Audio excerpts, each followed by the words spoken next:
waxaana wanaagsan gebi ahaantiin badda odayaal waxaad ku soo dhawaataan wararkii ugu dambeeyay ee dalka iyo dibadda oo hadaan oo kale ka daawataan janalka Gobson TV qodobada ugu door corona aad ku daawan doontaan waxa qayb ka noqonaya dawladda Soomaaliya oo culimo caana xabsiga u taxaabaysa kadib markii lagu helay la macaamilka kooxda Al-Shabaab iyo dawladda oo digniino culus u jeedisay culimo kale oo geyiga Soomaaliyeed aad looga yaqaano dawladda oo sheegtay in hawlgallo qorsheysan saacadihii la soo dhaafay ay ku dishay 22 dagaalyahan oo ka tirsan kooxda Al-Shabaab xildhibaan Cabdullaahi Sanbalolsho oo sheegay in macawisleyda beesha xawaadle iyo ciidamada dawladda ee ku sugan gobolka Hiiraan in maalmaha soo aadan ay xoreyn doonaan deegaano ku teedsan gobolka Hiiraan oo ay ka mid yihiin Aadan Yabaal iyo sidoo kale Ceelbuur qodobadaas iyo qodobo kale ayaad ku daawan doontaa barnaamij wareedkeena daawadayaal inta aan guda gelin faahfaahinta qodobadaasi waxaan ka codsanayaa daawada si xushmad ku jirto in aad channelka subscribe taabato muuqaalkan like dhahdo oo aad u sii share gareysa saaxiibadaada kala duwan ee kugu weheliya baraha bulshada mar waliba waxaan u taaganahay inaan ku soo gudbino xogtii ugu dambeysay iyo sidoo kale warar xaqiiqda ku saleysan anagoo ku baahina halkan daqiiqada ka dambeysa waa maalinimo axada taariikhduna ay ku beegan tahay 6 bisha 11 ee November sanada 2022 waxaad ku soo dhawaataan qodobadii aad maqasheen oo intaasi ka faahfaahsan war-saxaafadeedka soo baxay ee wasaaradda warfaafinta xukuumadda federaalka ee Soomaaliya ayaa lagu sheegay in howlgal qorsheysan oo ciidanka gaarka ah ee hay'adda nabad sugidda iyo sirdoonka qaranka ay ka fuliyeen deegaanka ee galka Saalimow oo ka tirsan gobolka Shabeellada Hoose lagu dilay 22 dagaalyahan oo ka tirsan kooxda Al-Shabaab 10 kalena lagu dhaawacay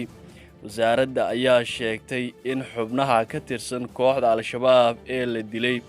ay ku howlanaayeen falal ay doonayeen inay ku dhibaateeyaan dadka ee shacabka Soomaaliyeed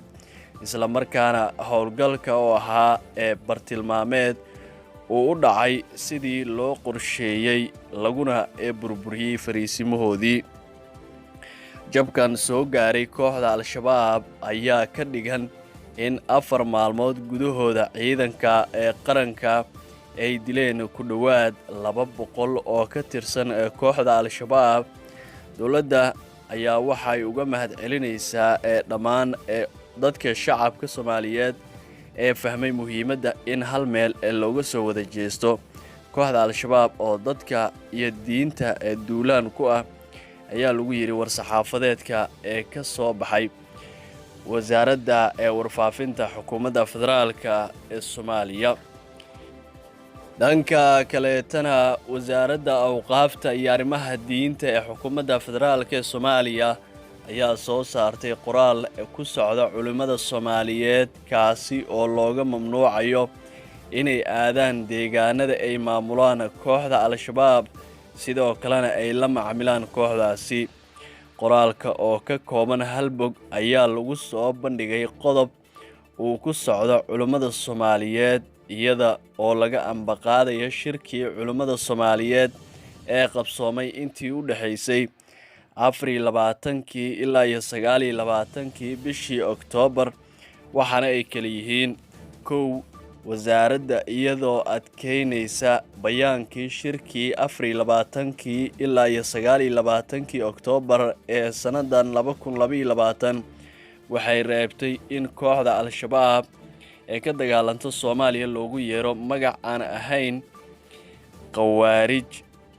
laba wasaaraddu waxay reebtay warfaafinta afkaaraha ee qawaarijta ee ku saleysan ee keligii ee muslimnimada dilka isdilka iyo naftii halignimada salna aan ku lahayn diinteena islaamka ee xaaraanta ka ah saddex wasaaraddu waxay ka reebtay culimada Soomaaliyeed la macaamilka iyo aadista kooxda Al-Shabaab maadaama la macaamilkooda uu yahay faldambiyeed qaran iyadoo cidii lagu helana lala tiigsan doono sharciga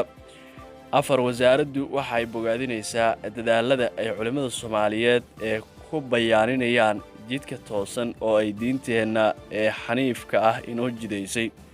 wasaaraddu waxay shacabka Soomaaliyeed ugu baaqaysaa in ay isku kaalmaystaan wanaagga gutaana waajibaadkooda ku aadan taageeridda gulufka dawladda ee ka dhanka ah kooxda Al-Shabaab ee caadaysatay daadinta dhiigga shacabka ayaa lagu yiri qoraalka ee ka soo baxay wasaaradda diinta iyo awqaafta. dhanka kale tana xildhibaan Sambululshe oo ka mid ah xildhibaanada golaha shacabka ayaa sheegay dagaalka ka socda gobolka Hiiraan in ay markaan u weecinayaan gobolada kale ee gobolka Hiiraan deriska la ah. xildhibaan Cabdullaahi Maxamed Cali Sambululshe oo la hadlay ciidan ka tirsan dawladda federaalka iyo dadka deegaanka ee loo yaqaan Macawisleyda waxa uu ka dalbaday in ay sii kordhiyaan howlgallada ee ka dhanka ah kooxda Al-Shabaab. Sambululshe waxa uu sheegay in howlgallada ka socda gobolka Hiiraan ay gabagaba yihiin waxaana uu sheegay in markaan wixii ka dambeeya ee loo jeedsan doono toddobaadyada soo aadan muhiimna ay tahay in deegaano badan oo kooxda Al-Shabaab gacanta ku hayaan in laga saaro isagoo soo jeediyay in loo dhabar adeego howlgallada ka socda gobolka Hiiraan iyo dawlad goboleedka Hirshabeelle. dadka Soomaaliyeed waxa aad tusteen in aad Al-Shabaab la iska dhicin karo oo la wajihi karo 12 saac oo xiriira horay iyo gadaal. waxa inoo dhow horay waa in aan dagaal ka socda aan ku xirnaa gobolada kale. guul ayaan idin rajaynayaa waxaana hubinaynaa in dagaalka uu israaco. xildhibaan Cabdullaahi Maxamed Cali Sambululshe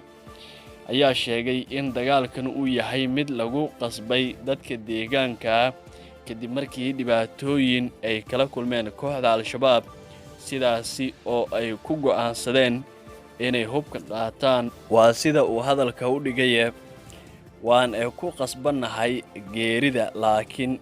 geeri ujeedo xun ah in aan ku dhimanno ma rabno. waxaad ku qasban tahay in aad naftaada difaacdid.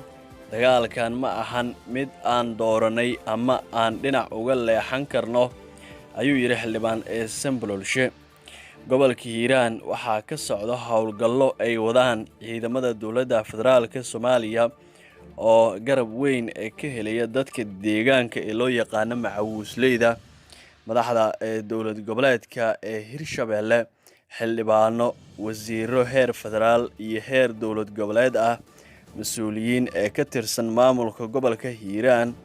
iyo dhinacyo kale ayaa ka qayb galayay